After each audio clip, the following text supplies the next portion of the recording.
সুযোগ দেওয়ার কোনো প্রশ্নই নেই, আর তার জন্য বিশেষ বিশেষ কিছু ব্যবস্থা নেওয়া হচ্ছে। এই বিশেষ বিশেষ ব্যবস্থাগুলো খতিয়ে দেখতেই কিন্তু আজকে একের পর এক যারা আমাদের দেশের প্রতিরক্ষা মন্ত্রী থেকে শুরু করে অসামরিক বিমান পরিবহন মন্ত্রী সকলেই যাচ্ছেন। কি ব্যবস্থা নেওয়া হচ্ছে? বিশেষ ব্যবস্থা, যেখানে কেন্দ্রীয় সরকারের সঙ্গে আলোচনার মাধ্যমে জম্মু কাশ্মীরের নিয়ন্ত্রণ রেখা বরাবর তৈরি হবে একটি কমিউনিটি বাংকার।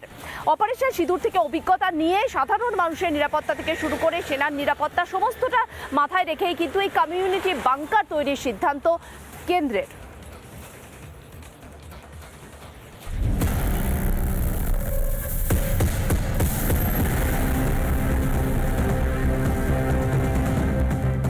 চরদের কাজে লাগিয়ে এলাকায় রেকি করে চলত খুন। জম্মু কাশ্মীরে আতঙ্ক তৈরি করে রেখেছিল পাকিস্তান। নিরীহ পর্যটক, এলাকার সাধারণ মানুষ সবাইকেই টার্গেট করত পাক সন্ত্রাসবাদীরা। অপারেশন সিঁদুর দেখিয়ে দিয়েছে প্রত্যাঘাত কাকে বলে, তাই তো এবার জম্মু কাশ্মীরের বাসিন্দারা তৈরি হচ্ছে লড়াইয়ের জন্য।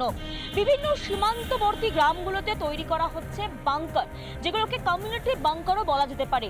হেভি শেলিং বা মোর্টারের সময় তারা সেই কমিউনিটি বাংকারগুলোতে আশ্রয় নিতে পারবেন এবং সেখানে হেভি শেলিং থেকে নিজেদের নিরাপদে নিজেদের এবং নিজেদের পরিবারকে রাখতে সেই জায়গায় তারা আশ্রয় নিতে পারবেন। তো हम बॉर्डरवासी हैं, इसीलिए जो हिंदुस्तान में होगा वो सबसे पहले इफेक्टेड तो हमारे एरियाज होते हैं, तो हम लोग उसके लिए अपने आप को प्रिपेयर कर रहे हैं कि अगर कुछ भी होता है we are ready for that. আপাতত ঝুঁকিপূর্ণ এলাকায় তৈরি হবে কমিউনিটি বাংকার। রাজৌরি এবং পুঞ্চে কমিউনিটি বাংকার তৈরি করছে সরকার। পহেলগামের ঘটনা হয়ে যাওয়ার পরে ওমর আব্দুল্লাহ কিন্তু ভুল পাল্টে গেছে।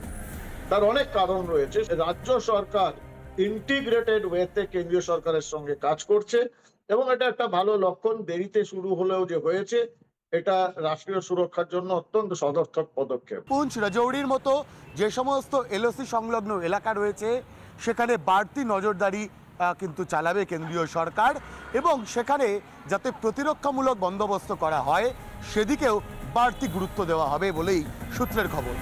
ভবিষ্যতে যদি কখনো সংঘর্ষ হয় তখন শক্তিশালী এই আশ্রয় কেন্দ্রগুলি বাসিন্দাদের তাৎক্ষণিক নিরাপত্তা দেবে। তবে একবার ভারতের প্রত্যাঘাতের চেহারা দেখে আবারও যদি পাকিস্তান সংঘর্ষ চায় তাহলে ফের বিপদে পড়বে পাকিস্তান। রিপাবলিক বাংলা। নানা ধরনের কন্টেন্ট দেখার জন্য লাইক করুন, শেয়ার করুন আমাদের ফেসবুক পেজ, সাবস্ক্রাইব করুন আমাদের ইউটিউব চ্যানেল। পাশাপাশি অন্যান্য ব্রেকিং নিউজের জন্য অবশ্যই চোখ রাখুন রিপাবলিক বাংলায়।